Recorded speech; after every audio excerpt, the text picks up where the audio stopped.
우리 옆사람과 하나님은 당신을 사랑하십니다. 그렇게 한번 인사하시겠습니다. 하나님은 당신을 사랑하십니다. 지난주 요절이 데살로니가 전서 5장 24절이었습니다. 너희를 부르신 이는 미쁘시니 그가 또한 이루시리라. 자, 우리 다 같이 한번 함께 암송해 보겠습니다. 시작. 너희를 부르신 이는 미쁘시니 그가 또한 이루시리라. 하나님께서 이루실 줄로 믿습니다. 오늘은 교회 설립 몇 주년이죠? 예, 37년이나 됐습니다. 1985년 9월 7일 날 설립 예배를 드리고 37년이 지났습니다. 첨단 은광교회를 세우신 하나님의 목적이 무엇일까요? 열정보다 더 중요한 것은 방향이라는 말이 있어요. 열심히 하는 것보다 더 중요한 것은 우리 교회가 바른 방향으로 가고 있느냐 하는 것인데, 만약 방향을 모르면 아무리 열심히 해도 상급을 받을 수가 없습니다. 미아가 되는 거죠. 그래서 방향을 아는 게 중요합니다. 이 방향이 무엇이냐면 목적이죠. 하나님이 첨단 은광교회를 세우신 목적, 하나님이 이 땅에 교회를 세우신 목적이 있습니다. 오늘 본문 말씀을 통해서 우리는 하나님이 교회를 세우신 목적, 첨단 은광교회를 하나님이 세우신 목적을 분명히 알고 그 목적을 다시금 붙잡고 회복하고 앞으로 또 달려갈 수 있는 기회가 될 수 있기를 주님의 이름으로 축복합니다. 오늘 본문 23절 말씀 다 같이 한번 읽어보겠습니다. 시작. 교회는 그의 몸이니 만물 안에서 만물을 충만하게 하시는 이의 충만함이니라. 여기에 교회 설립의 목적이 담겨 있습니다. 교회는 그의 몸이니 그의 만물 안에서 만물을 충만하게 하시는 이의 충만함이다. 이렇게 말씀을 하고 있어요. 이 말씀은 성경 전체 창세기부터 요한계시록까지 그 모든 말씀을 압축해 놓은 것과 같은 말씀입니다. 그래서 우리 성도님들이 이 말씀만 가지고는 무슨 내용인지 이해하기가 좀 어려울 수 있습니다. 만물 안에서 만물을 충만하게 한다는 말이 무슨 말일까? 또 만물을 충만하게 하시는 이란 어떤 의미를 가지고 있을까요? 교회는 그의 몸이라고 했는데 그 몸이라는 의미는 또 무엇인가? 우리가 잘 와닿지 않을 수가 있는 거죠. 왜냐하면 이 말씀은 마치 압축 파일처럼 하나로 압축해 놓았기 때문에요. 교회는 그의 몸이라고 했어요. 여기서 그는 누구냐면 예수님입니다. 예수님의 몸이 교회라는 거죠. 22절 말씀에 예수님은 교회의 머리라고 했어요. 예수님은 머리고 우리는 몸이라는 거죠. 그래서 몸이라고 했을 때에는 예수님과 교회는 하나라는 것입니다. 예수님과 교회는 분리할 수 없는 그런 한 공동체예요. 하나의 연결되어 있다는 것입니다. 또한 몸이라고 했을 때에는 예수님께서는 무엇 하시는가? 몸을 가꾸신다는 것입니다. 아름답게 하는 거예요. 여러분, 자기의 몸은 아름답게 만들기를 원합니다. 흠과 티가 없기를 원합니다. 그래서 늘 씻고 좋은 옷을 입고 치장을 합니다.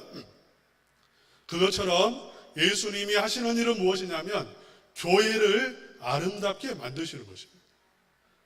하나님이 보실 때의 아름다운 모습으로, 하나님이 기뻐하시는 모습으로, 흠과 티가 없는 영광스러운 몸으로 만들어 가시는 분이 예수님이시기 때문에 교회를 그의 몸이라고 했어요. 물론 다른 많은 의미도 있겠지만 여기까지만 하겠습니다. 교회는 그의 몸이다. 예수님과 분리할 수 없고 예수님은 교회를 위해서 일하시고 계시다는 거죠. 할렐루야. 우리 예수님께서 지금도 교회를 위해서 일하고 계시는 줄로 믿습니다. 그런데 그 다음에 보면 만물 안에서 만물을 충만하게 하시는 이가 나옵니다. 만물 안에서 만물을 충만하게 하시는 이는 예수님이 아니시라 하나님이시죠. 하나님 아버지가 바로 만물을 충만하게 하시는 분이십니다. 만물을 충만하게 하시는 분, 하나님 아버지시죠. 만물을 생명으로 충만하게 하시고요. 하나님의 생명으로 충만하게 하시고 하나님의 사랑으로 충만하게 하시고 은혜로 충만하게 하시는 분 하나님이세요. 이렇게 실제적인 모습이 2장 1절에 나와 있어요. 우리 한번 2장 1절 다 같이 읽겠습니다. 시작. 그는 허물과 죄로 죽었던 너희를 살리셨도다. 예.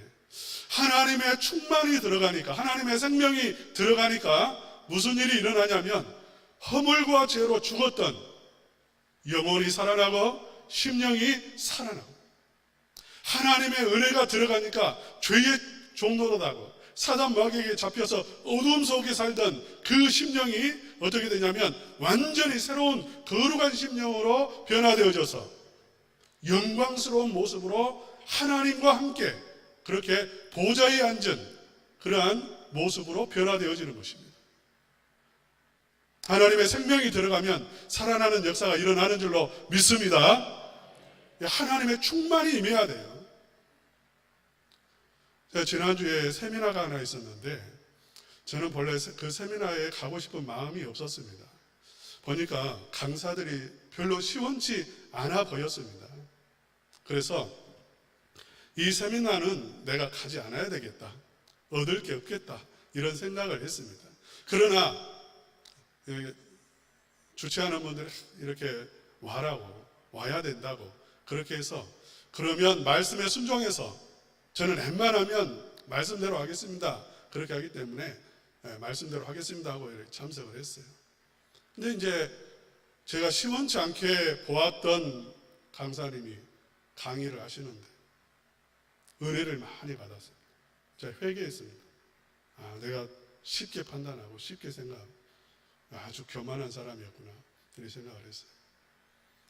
그분이 강의하는데 자기가 예수님 믿게 된 이야기부터 하더라고요. 아버지가 60에 자기를 낳았습니다. 어머니도 나이가 많았겠죠. 그래서 중학교 때 어머니 돌아가시고 조금 있다 아버지 돌아가시고 고아가 됐습니다. 군대 갔는데 병에 걸렸습니다. 폐결핵에 걸렸습니다. 세상에 소망이 아무것도 없었습니다. 늘 빨리 죽어야 되겠다는 생각만 하고 그 군 병원에서도 자살 시도를 몇 번을 했습니다.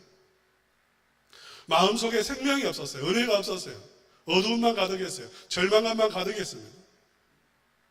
그런데 하나님을 알게 되었어요. 교회에 가서 하나님을 만나고 은혜가 임했습니다. 생명이 임했습니다. 죽어야 되겠다는 생각이 완전히 사라졌어요. 마음속에 기쁨이 하나도 없었는데 그때부터 기쁨으로 충만해졌어요.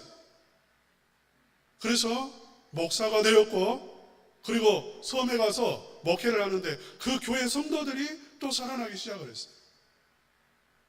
여러분, 하나님은 충만하게 하시는 분이세요.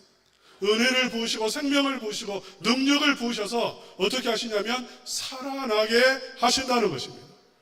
할렐루야. 이러한 역사가 우리 성도님들의 심령 속에 임하시기를 축원합니다. 하나님은 충만하신 하나님이십니다. 그러니까 충만케 하실 수 있으시죠. 자, 우리 한번 따라서 합시다. 하나님은 충만하신 하나님이십니다. 예. 하나님 안에는 생명이 충만하시고 은혜가 충만하시고 능력이 충만하시고 거룩이 충만하시고 기쁨이 충만하시고, 그래서 하나님이 그 안에 있는 기쁨을 흘려보내시는 거죠. 전지전능하신 하나님이라고 했을 때에 무슨 말이냐면 지혜로 충만하다, 그 말이에요. 능력으로 충만하다는 말이고, 무소부재하시고 편재하시다라고 말합니다. 무소부재하다는 것은 없는 것이 없다는 것이고, 편재하다는 것은 모든 것에 가득하다는 말이에요. 하나님의 속성입니다. 충만하신 하나님이십니다.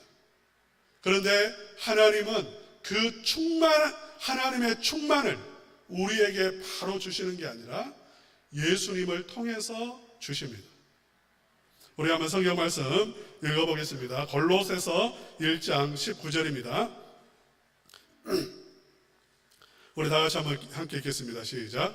아버지께서는 모든 충만으로 예수 안에 거하게 하시고, 하나님 아버지께서는 모든 충만, 하나님 안에 있는 은혜와 사랑과 능력과 그 영광, 지혜, 그 모든 충만을 누구에게 부으셨냐면 예수님 안에 부으셨습니다. 그래서 예수님은 은혜가 충만하신 분이십니다. 진리가 충만하시고 영광이 충만하십니다. 요한복음 1장 14절에 말씀이 육신이 되어 예수님을 두고 하는 말입니다. 우리 가운데 거하시매. 우리 한번 다 같이 읽겠습니다. 시작. 말씀이 육신이 되어 우리 가운데 거하시매 우리가 그의 영광을 보니 아버지의 독생자의 영광이요 은혜와 진리가 충만하더라. 할렐루야. 예수님 안에 은혜와 진리가 충만했습니다. 그 은혜와 진리는 하나님 아버지로부터 부어지는 은혜와 진리였습니다. 에베소서 3장 18절에서 19절 말씀 우리 다 같이 함께 읽겠습니다. 시작. 너희 모든 성도와 함께 지식에 넘치는 그리스도의 사랑을 알고 그 너비와 길이와 높이와 깊이가 어떠함을 깨달아 하나님의 모든 충만하신 것으로 너희에게 충만하게 하시기를 구하노라. 하나님 안에 있는 모든 충만으로 예수 그리스도께서 또 우리를 충만하게 해 주신다는 거죠. 할렐루야. 교회는 그의 몸입니다. 예수 그리스도는 교회를 충만하게 해주시는데 하나님의 모든 충만하신 것으로서 교회를 충만하게 해주신다는 거죠. 교회는 은혜가 충만한 것입니다. 할렐루야. 교회는 사랑이 충만한 것입니다. 진리가 충만한 것이고 능력이 충만한 것이고 하나님의 모든 생명으로 충만한 것입니다. 그래서 교회에 오면 살아나는 역사가 일어나는 거죠. 회복의 역사가 일어납니다. 믿습니까? 예. 우리 첨단은광교회는 충만한 교회예요. 예수님이 세우신 예수님의 몸으로서 충만한 교회입니다. 37년 동안 충만하지 않는 때는 한 번도 없었어요. 특별히 제가 생각할 때 우리 첨단은광교회는 사랑이 충만한 교회 같아요. 저는 많은 교회를 경험했다고 했잖아요. 많은 교회를. 첨단은광교회를 한마디로 말하면 사랑이 많은 교회다. 자, 우리 한번 따라서 합시다. 우리 교회는 사랑이 많은 교회입니다. 예. 첨단은광교회는 사랑이 많은 교회예요. 사랑이 뭐죠? 사랑이 뭐예요? 제가 예전에 사랑이 뭡니까 했더니 어떤 할머니께서 사랑은 눈물의 씨앗이에요.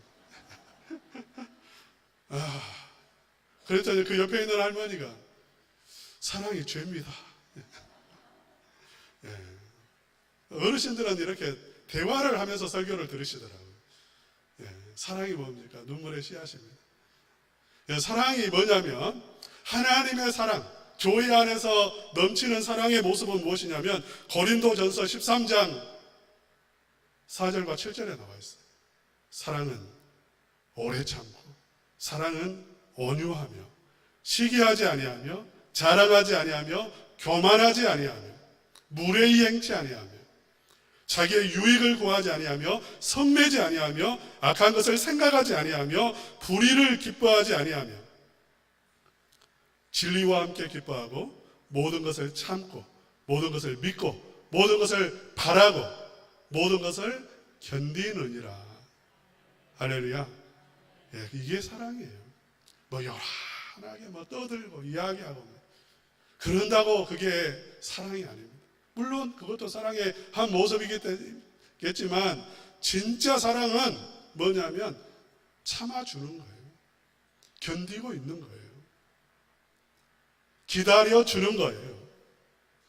무례히 행치 않는 거예요. 혹시 나 때문에 상처받을까봐 하고 싶은 말이 있지만 참고. 그게 사랑인 거예요. 첨단은광교회 성도님들은 다 이렇게 사시는 거예요. 그래서 그게 느껴져요. 저같이 부족한 사람을 여러분이 견뎌주고 참아주고 기다려주고 용납해주고 그렇게 하잖아요. 다시 한번 우리 따라 합시다. 첨단은광교회는 사랑이 많은 교회다. 예, 사랑이 많은 교회입니다. 여러분은 스스로를 어떻게 생각할지 모르지만 제가 생각할 때 사랑이 많은 교회. 여러분 추석 앞두고 샤인 머스켓 드리는 교회 많지 않습니다. 사랑이 많은 교회예요. 사랑이 많은.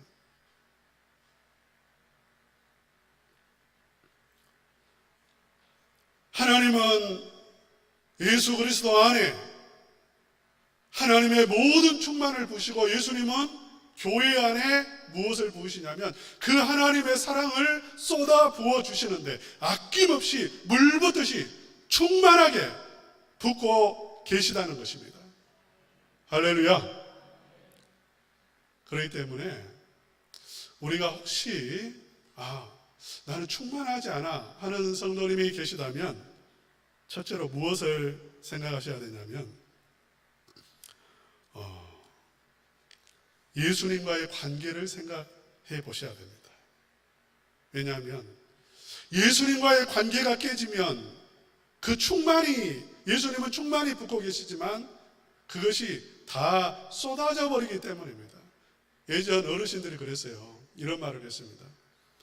그릇이 아무리 소나기비가 내려도 그릇이 이렇게 뒤집어져 있으면 물을 하나도 받을 수가 없고 그 그릇이 깨져 있으면 물을 담을 수가 없어요.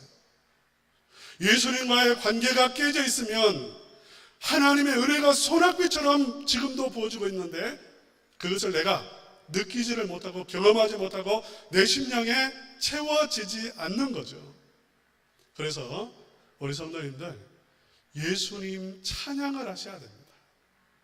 예수님을 찬양하셔야 됩니다. 은혜가 마른 것 같습니까? 예수님 찬양하면 예수님 회복이 되어집니다.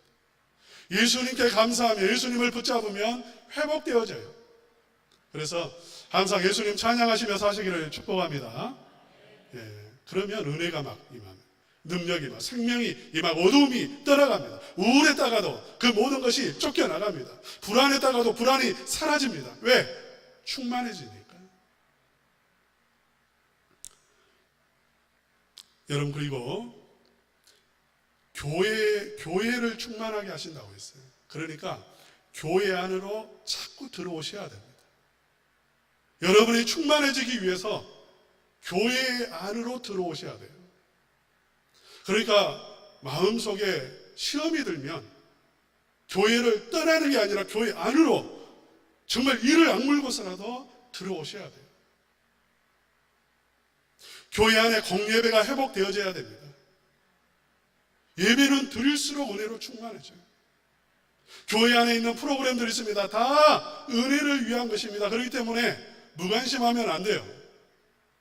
적극적으로 참여해야 됩니다. 그 일들을 통해서 그리스도께서 능력과 은혜와 충만한 것을 하나님의 충만, 물질뿐만 아니라 건강까지도 감당할 수 있도록 부어주신다는 거예요. 할렐루야. 제가 이번에 여러 프로그램 하면서 우리 성도님들 적극적으로 우리 어르신들은 우리 여 어르신들은 필사를 했습니다. 우리 어르신들 필사한 걸 나중에 한번 이렇게 전시를 해봤으면 좋겠어요. 참여하실 때 여러분 무엇을 받습니까? 은혜를 받는 거죠. 은혜가 임하는 것입니다. 코로나 때 지나면서 30% 가까운 교인들이 떠나갔습니다. 우리 첨단 응광교회는 오히려 불어났습니다만은 대부분의 교회가 30% 가까이 사라졌어요. 비대면으로도 예배하지 않는 성도가 되어버렸습니다. 무엇이 문제죠? 은혜가 그만큼 그들에게는 막혀버린 거예요. 교회를 떠나서 은혜 받을 수가 없습니다. 충만해질 수 없습니다.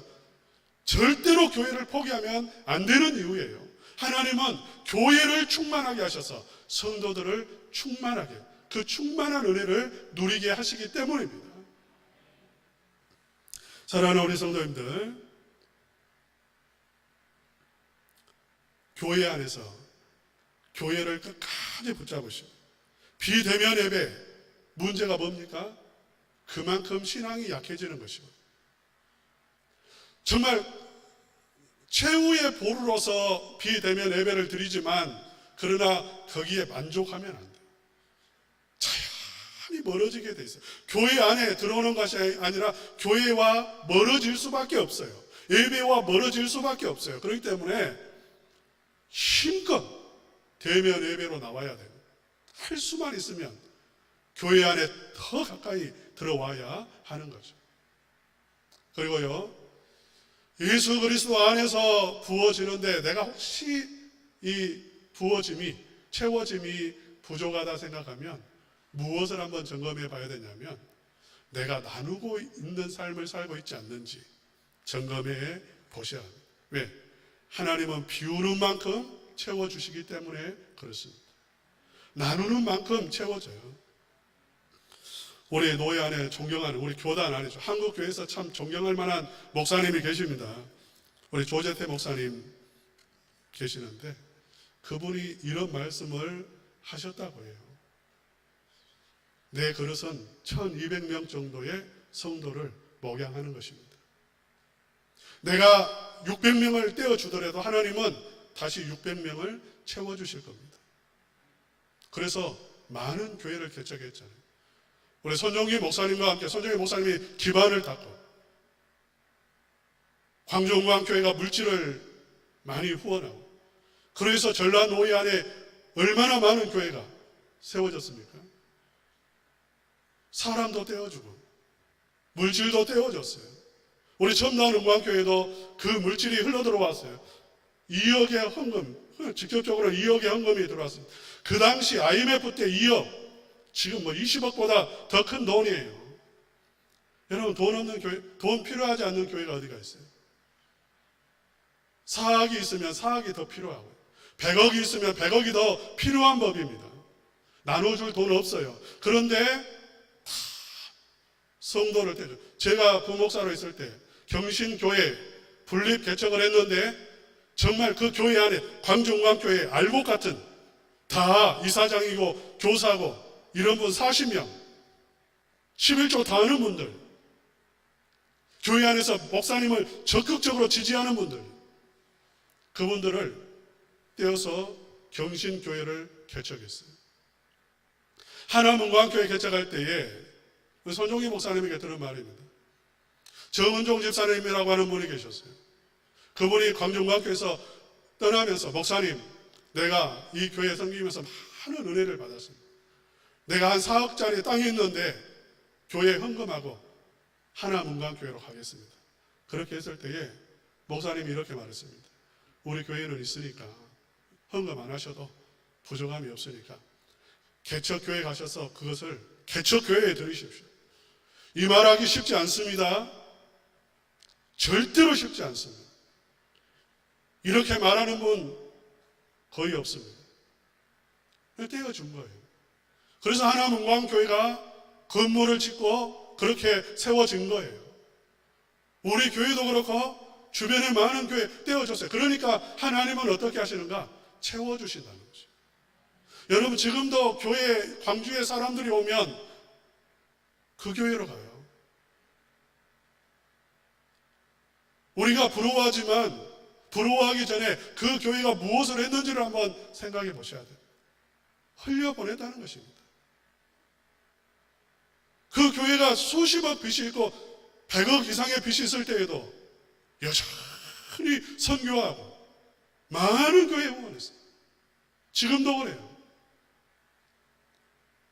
예전에 우리 신앙의 선배들은 해마다 교회 안에 이렇게 돈이 모아지잖아요. 그럼 2월이 되는데 그것을 부끄럽게 생각했습니다. 2월 시키지 않았어요. 최소한의 경비만 놔두고 다 원점으로 돌아요. 흩어 선교하고 구제하고 그렇게 했어요. 우리 신앙의 선배들의 모습. 저도 개척교회를 섬겨봤습니다. 그게 얼마나 불안한 일인지 알고 있어요. 우리가 무엇을 먹고 살아요? 그런 불안감이 있죠. 우리 신앙의 선배들은 없었겠습니까? 그러나 그렇게 하지 않았어요. 하나님께서 채우신다는 것입니다. 우리 한번 따라서 합시다. 하나님이 채워주십니다. 이게 교회를 충만하게 하셔서 우리 한번 23절 말씀 다시 한번 읽어보겠습니다. 시작. 교회는 그의 몸이니 만물 안에서 만물을 충만하게 하시는 이의 충만함이니라. 여기서 하나님은 어떤 분이신가? 만물을 충만하게 하시는 분이십니다. 그런데 만물을 충만하게 하시는데 예수님을 통해서 충만하게 하시고 예수님은 교회를 충만하게 하심으로 어떻게 하냐면 충만케 하신다는 거죠. 할렐루야.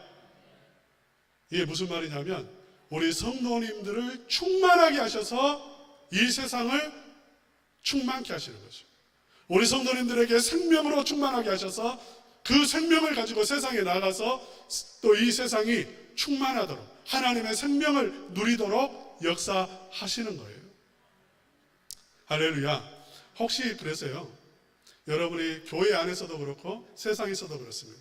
우리 교회가 사랑이 없는 것 같아. 혹시 사랑이 없는 게 아니지만 그렇게 느끼시는 분이 있다면 무엇을 하셔야 해요? 왜 당신 사랑 없어?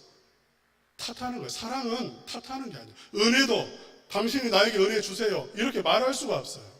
사랑도 당신이 나 사랑해 주세요 이렇게 말하면 그건 스토커예요. 사랑이라는 속성, 그 하나님의 충만이라는 속성은 누구에게 요구할 수 있는 게 아니에요. 왜? 하나님으로부터 부어지는 것이기 때문에 그렇습니다. 만약 결핍을 느낀다면 하나님, 내가 직장의 상사, 동료들 사랑해야 되는데 내 안에 사랑이 없습니다. 나에게 사랑을 채워주십시오. 부어주십시오. 그래서 내가 하나님의 사랑을 그들에게 보여주게 해주셨어. 사랑이 넘치는 가정이 되게 하시고 교회 되게 해주십시오. 구하는 거죠. 교회 안에서 혹시 만약 그런다면 하나님 나에게 사랑을 부어주셔서 내가 사랑하겠습니다. 그래서 사랑이 넘치는 교회가 되게 하겠습니다. 구해야 되는 거죠. 하나님께서는 이 세상을 충만하도록 하시기 위해서 우리에게 충만케 하신다는 것입니다. 이 목적을 우리는 분명히 붙잡아야 됩니다. 충만한 교회를 우리는 꿈꿔야 되고요. 충만해서 어떻게 하냐? 우리끼리 좋은 게 아니라 세상을 충만하게 한다는 것입니다. 물질을 흘려보내고 선교하고 전도하고 영혼 구원하고 이 세상, 이 어두운 세상, 타락한 세상, 부패한 세상에 거룩한 것을 흘려보내서 거룩한 것으로 변화시키는 이 하나님의 꿈입니다. 우리 창세기 말씀 한번 읽어봅시다. 창세기 1장 28절 다 같이 읽겠습니다. 시작. 하나님이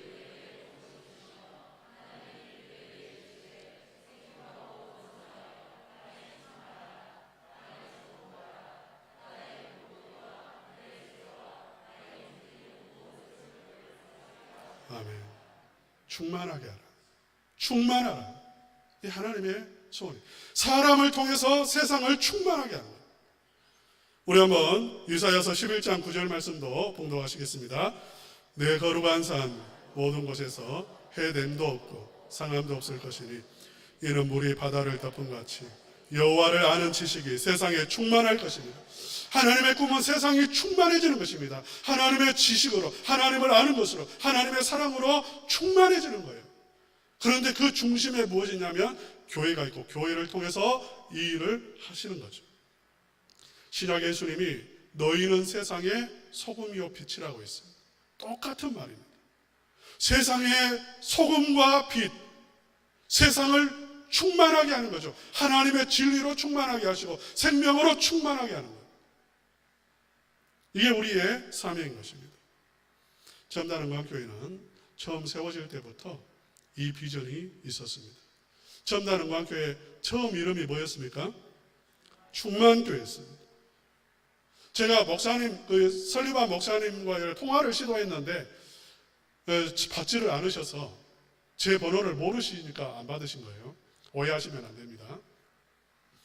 제가 물어보지 못했지만 충만교회라고 이름을 지었을 때 왜 충만교회라고 그 많은 이름 가운데 충만교회라고 했을까?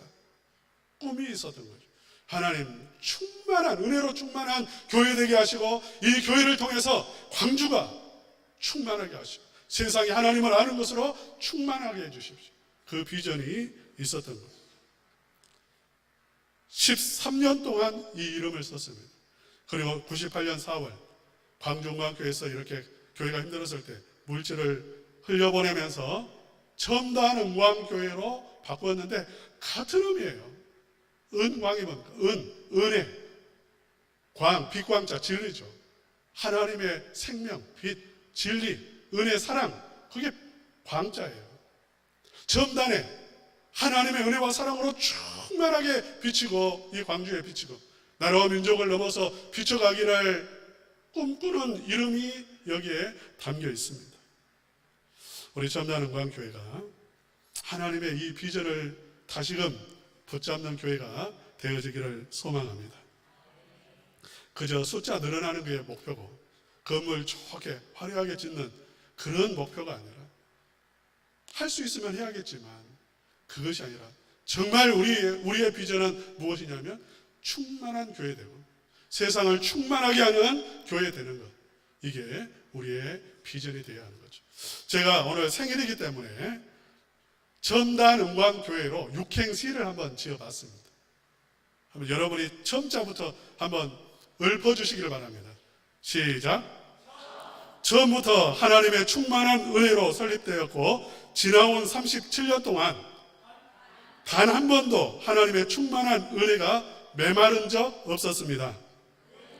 은혜와 사랑과 진리의 빛으로 충만한 첨단 은광교회 성도들이 광주를 넘어 한반도를 넘어 5대양 6대주를 가슴에 품고 교회를 통해 만물을 충만하게 하시는 하나님의 뜻을 이루어 드리는 첨단 은광교회 되고 회개하고 낮아짐으로 충만한 은혜를 누리며 사는 첨단 은광교회 성도들이 되기를 축원합니다. 210장 찬송입니다.